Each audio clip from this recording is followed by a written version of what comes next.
Hello guys, ദേവുട്ടൻ ബ്ലോഗ്സിലേക്ക് എല്ലാവർക്കും സ്വാഗതം. ഇപ്പോൾ നമ്മൾ ജെ ഹോസ്പിറ്റൽ കൃഷ്ണപുരത്താണ് നമ്മൾ നിൽക്കുന്നത്.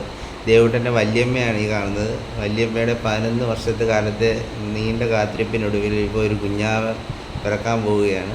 അതിനുവേണ്ടി വലിയ കാര്യത്തെ ഒരുങ്ങി നല്ല കാവടി തുള്ളിയുള്ള പരിപാടിയാണ് പോകാൻ പോകുന്നത്. ഇപ്പോൾ അതിനുവേണ്ടി അങ്ങോട്ട് തയ്യാറെടുത്തുകൊണ്ടിരിക്കുകയാണ്. ഇത് നമ്മുടെ ദേവുട്ടനാണ് ആ കയറിവാട മക്കളെ എന്നും പറഞ്ഞാണ് ദേവുട്ടൻ മുന്നിൽ നടന്നു പോകുന്നത്. നടന്നേണ്ട ഇതാണ് വല്യമ്മയും വല്യച്ഛനും ഇവരുടെ വലിയൊരു ആഗ്രഹമായിരുന്നു ഒരു കുഞ്ഞുമാവ എന്നത്. അതിനുള്ള സാക്ഷാത്കാരത്തിന് വേണ്ടി അവർ രണ്ടുപേരും കളിചിരികളോടെ കണ്ടാണ് മുന്നോട്ട് പോയിക്കൊണ്ടിരിക്കുന്നത്. നമ്മൾ ഓപ്പറേഷൻ തിയേറ്ററിൻ്റെ ഫ്രണ്ടിലെത്തിയിരിക്കുകയാണ്. അങ്ങോട്ട് കയറാനായിട്ട് രണ്ടുപേരും കൂടെ വളരെ സന്തോഷം. സത്യത്തിൽ ഇവരുടെ പോകാനായിട്ട് ടൂർ വല്ലതും പോവാണോ എന്നൊരു ഡൗട്ട്. എന്നാലും വേണ്ടില്ല, രണ്ടുപേരും വേണ്ട ഓപ്പറേഷൻ തിയേറ്റർ ഫ്രണ്ടിലെത്തി. ഒരാൾ കയറി. നല്ല ടെൻഷനുണ്ട്. അനുവാദം കൂടാതെ അകത്ത് പ്രവേശിക്കരുതെന്ന് വ്യക്തമായി എഴുതി വെച്ചിട്ടുള്ളതുകൊണ്ട് വല്യച്ഛൻ പുറത്ത് ചിരിച്ചുകൊണ്ടിരിക്കുകയാണ്. അകത്ത് വിഷമം ഉണ്ടെങ്കിലും. ഇത് നമ്മുടെ ദേവുട്ടൻ്റെയും വരാനിരിക്കുന്ന കുഞ്ഞുമാവിയുടെ അമ്മമ്മയാണ്.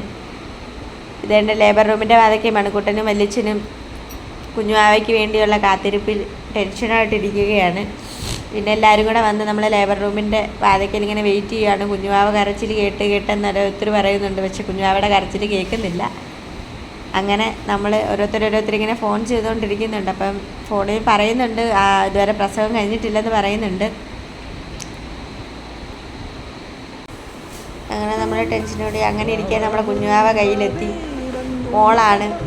അങ്ങനെ കുഞ്ഞുവാവെ കയ്യിൽ കിട്ടിയ സന്തോഷത്തിൽ കണ്ണ് നിറഞ്ഞ് ഭയങ്കര കരച്ചിലോടുകൂടി പുറത്തേക്ക് കുഞ്ഞുവാവയും കൊണ്ട് വരുവാണ്. നീണ്ട 11 വർഷത്തിൻ്റെ കാത്തിരിപ്പ് ഒടുവിൽ നമുക്കൊരു കുഞ്ഞു ബേബിയെ കിട്ടി. നമ്മുടെ കുഞ്ഞിൻ്റെ ദേവുട്ടൻ്റെ വല്യച്ഛൻ്റെ വലിയൊരു ആഗ്രഹമായിരുന്നു ഒരു പെൺ ബേബി വേണമെന്ന്. അങ്ങനെ ആഗ്രഹം പോലെ തന്നെ കുഞ്ഞിനെ കിട്ടിയപ്പോഴത്തേക്ക് കണ്ണോടുകൂടി നമ്മുടെ കുഞ്ഞിനെ എടുക്കുകയാണ്. അങ്ങനെ കണ്ടു നിന്നവരുടെ കണ്ണെല്ലാം നിറഞ്ഞേണ്ടി വന്നു. ഒരുപാട് കുത്തുവാക്കുകൾക്കിടയിലും ഒരുപാട് പരിഹാസങ്ങൾക്കിടയിലും നമുക്ക് ദൈവം അനുഗ്രഹിച്ചൊരു കുഞ്ഞു ബേബിയെ കിട്ടി.